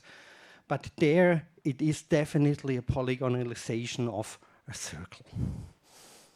Now, then we probably lose, or you lose in your piece of land, 100 square meter that you own because just you thought you gave the okay to the building permit just because your rendering engine was doing it nicely. That's it. Thanks for listening to the thoughts and not serious research in that case. We will speed up actually with the digitalization as well, the permits in Switzerland, because we got a good funding. So hope to see the best of you again when we then ask for contribution and consultancy. Thanks.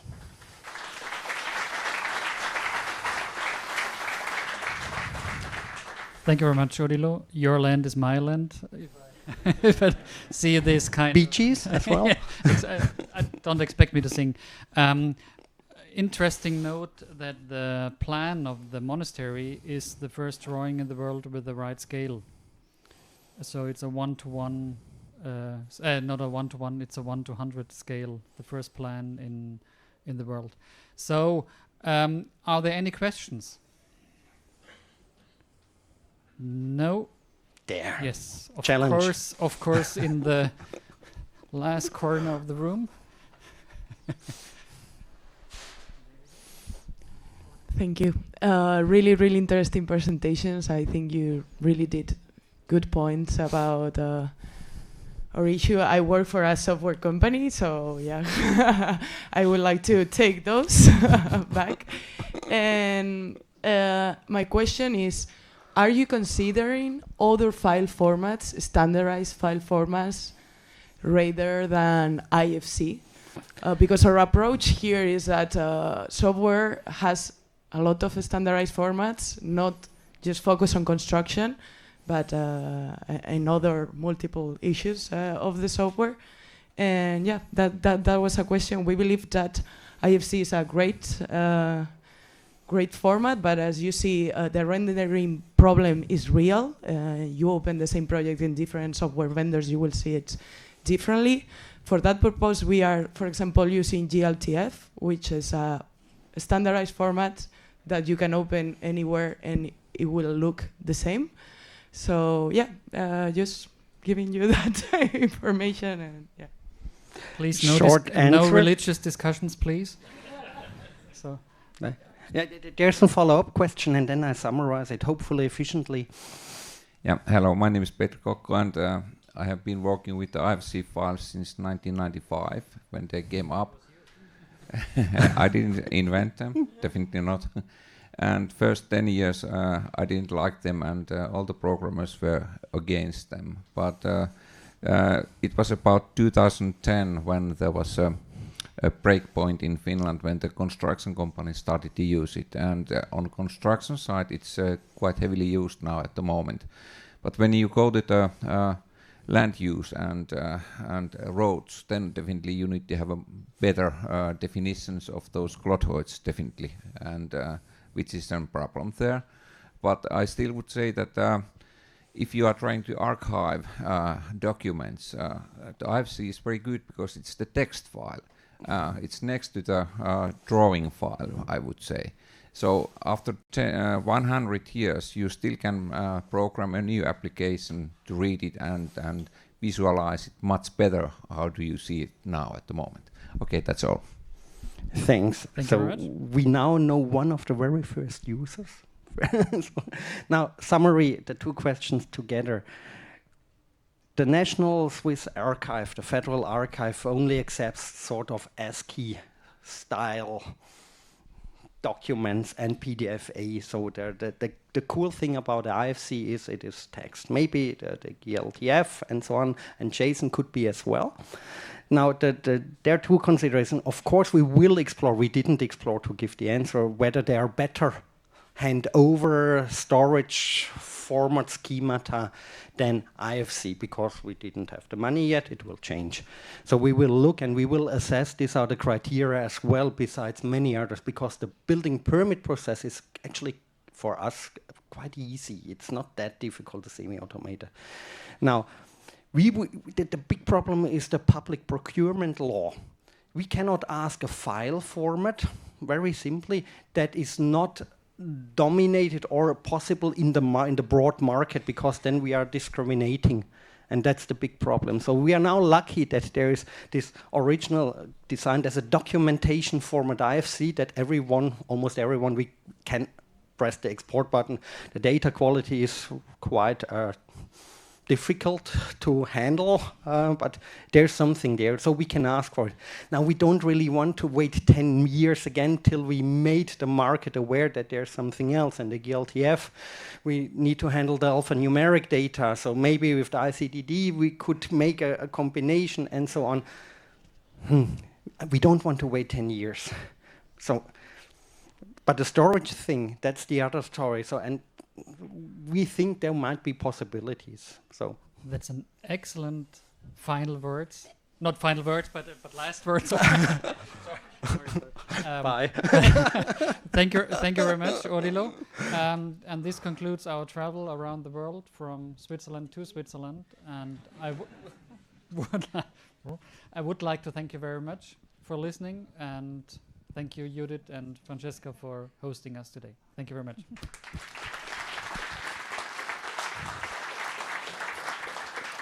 Thank you very much, Adrian, and all the speakers for quite good keeping of the timing. So Swiss chairs matter.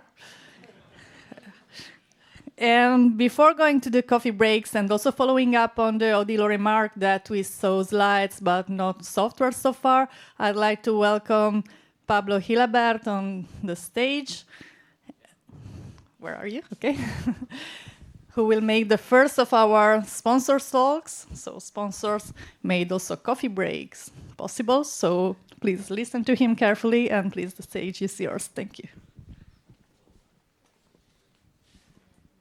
Can you hear me? Now? Yes? Okay. Well, thank you very much. Well, my name is Pablo Gilabert. I am the Innovation Director of CYPE.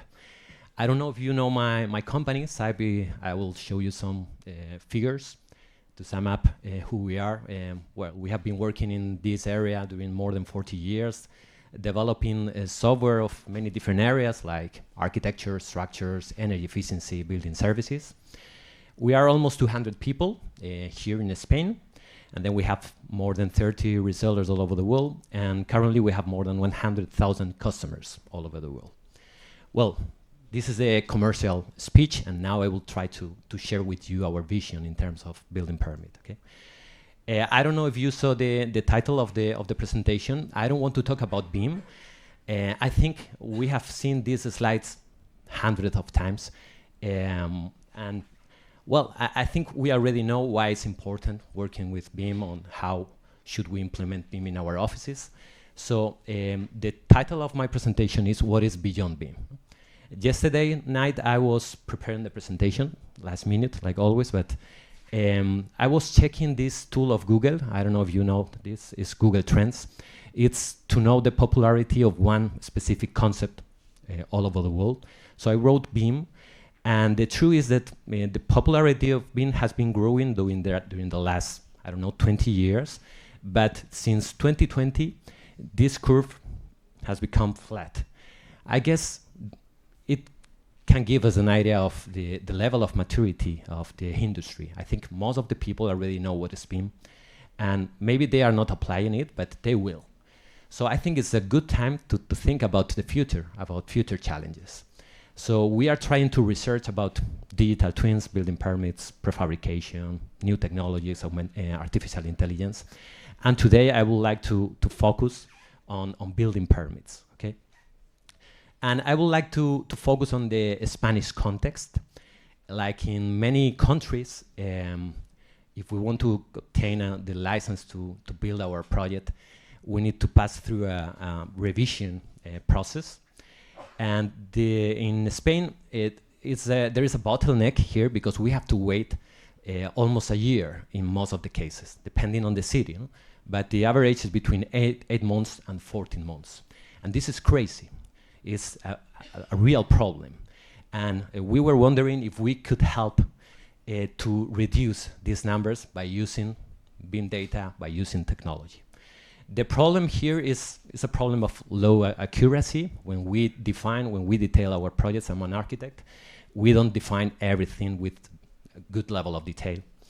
There is a problem of low transparency and also a problem of low efficiency in this process of reviewing the projects. We wanted to dip in these problems, so we asked professionals working in public bodies, what they think, where are the problems they consider, why this is happening. Most of them say, okay, there is a lack of human resources. I think is the easiest answer. We can't help in that way, but we can help them to be more efficient, to be more productive. So, but also we identify that the problem is related to the urbanism plans, the urbanism regulations. They are quite complex, at least in Spain. And also that they are not using latest technologies. They are working like, I don't know, 40 years ago, working with paper. So that's why they are not improving these numbers. So considering that, we prepared a proposal. We started, I guess, 8 years ago. And I will try to summarize, okay, all this journey. First of all, we are software developers. We are practical people. We like to I don't know, to develop software, to get feedback and so on. So we were trying to find municipalities or public bodies to help us in that work. And it was quite complex because I'm talking, I don't know, 8 years ago, BIM was not so popular as it is now. And yeah, so it was quite difficult to find, you know, people betting for this project, but we found them. And we started with, in 2016 with a small village with a population of 3,000. And it was a good experience to get the first feedback about what they need, what they think we can improve. So then we jumped to another scale. So we were working with Rivas Vacia Madrid, municipalities with 100,000 inhabitants. And it was a great experience again. Then we worked with international experience, Vilanova de Gaia. They were quite active in this area of working with BIM models and so on. So they were a perfect partner, and also Rennes. And finally, we arrived to Madrid. So we could say the first division. They have more than 3 million inhabitants.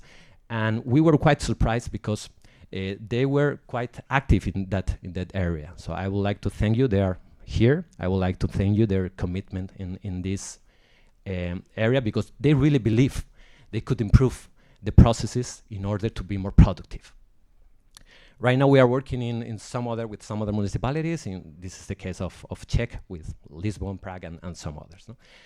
And they all have something in common. They are early adopters. They really believe that new technologies can help us, can help them to be more productive. And finally, I guess in most of the cases they got it. So while we were passing through all these different pilots, we were improving our system, and I will show you some of the different components we have been adding. I really like the previous presentation because he said we have seen a lot of PowerPoint presentation, but not real software. I will try to show you some little images about our solution. Okay. So first of all, we thought about, okay, which is the best workflow? This is our idea, okay? It's changing the way they are reviewing projects. Instead of working with paper, with analog procedures, working with digital procedures. So open the door to BIM models. So the industry is already working, developing BIM models. So why not opening the door in order to review these projects based on these BIM models? Okay. So we identified two different phases where we had to check if we are meeting all the urbanism requirements. On the first stage, the architect has to check, okay, my building has been designed according to these regulations. And then in the second phase, the public body review again this verification. No? So we proposed two different software because they have different requirements, they have different knowledge. So the solution is about creating two different software. One software for the architect and another software for the reviewer. No? In this case, our main idea is, okay, why not getting most of the effort we are applying in that phase, we are losing a lot of time, and move it here. So the idea is creating a software where we have included the specific regulations of this municipality. We can import IFC, we can import BIM models, and we automate the verification of these regulations. This is not magic, it's not automatic regulation in most of the cases. We have to help the tool to specify, to document digitally, which is my, maximum height, which is, things like this. So the idea is creating a kind of self-assessment application in order to verify before delivering the project, we are accomplishing with all these rules. Here we have some of the interfaces developed. Anyway, I won't go into the detail. So then one of the main challenges is parameterizing these regulations. We had a lot of experience in that domain. We have implemented more than 400 regulations for more than different countries, 50 countries. But most of them were national regulations. Here we are going to another scale, it's working with local regulation, and this is crazy. There are more than 8,000 municipalities here in Spain, so it's a lot of work. So we identified a package of 60 rules common in most of the urban plannings, working with, plot area, number of floors, heights, building size, overhang, buildability, etc. And we implemented it in the different tools. But it was not enough because, we got a lot of feedback from them. And another feedback was, okay, we need to know something about the context. It's important to know, okay, the size of the building I have in front of me, or the size of the road I have surrounding my building. So we created a new solution, a free solution, which is OpenBIMsite, able to import services, open services, to import GIS data in a BIM context. Always, again, working with. Okay, I will run because they are pressing me. I just have 1 minute, okay? Okay, then we continue and we identified that we had to do something else, which is creating a rules database working with open formats. This is important because developing a new software is quite easy, but maintaining a software, maintaining the regulations, it's really complex. So we created an external component available for the municipality to maintain this data. Okay, I will continue. And right now we are at this point, we are trying to apply artificial intelligence in order to automate most of these processes of generating the regulation. So right now we get the urban planning in PDF, which is quite complex. With a compliance expert, we developed the mapped rules, mapped attributes. And the idea is, okay, trying to obtain this, or automating this process. Here we have some of the pilots we have been working, and to finalize, here I would like to share some lessons learned. It's important, we are working with public bodies, it's important working with transparent, with open and public data. So that's why we are all the time working with open formats and free solutions. It's important considering the accessibility, the independent and scalable system. We are working now with just urban data, but we would like to include fire data, accessibility data, and some other stuff. And to finalize some of the results, I've tried to summarize them with just one number. In the case of Madrid, they realized that they were reducing the 70% of the time invested before for this analysis. Our idea is arriving to the 90%, but we have many things to do. Well, so this is our experience. I hope you like it. If you have any question, please contact me, and that's all. Thank you very much.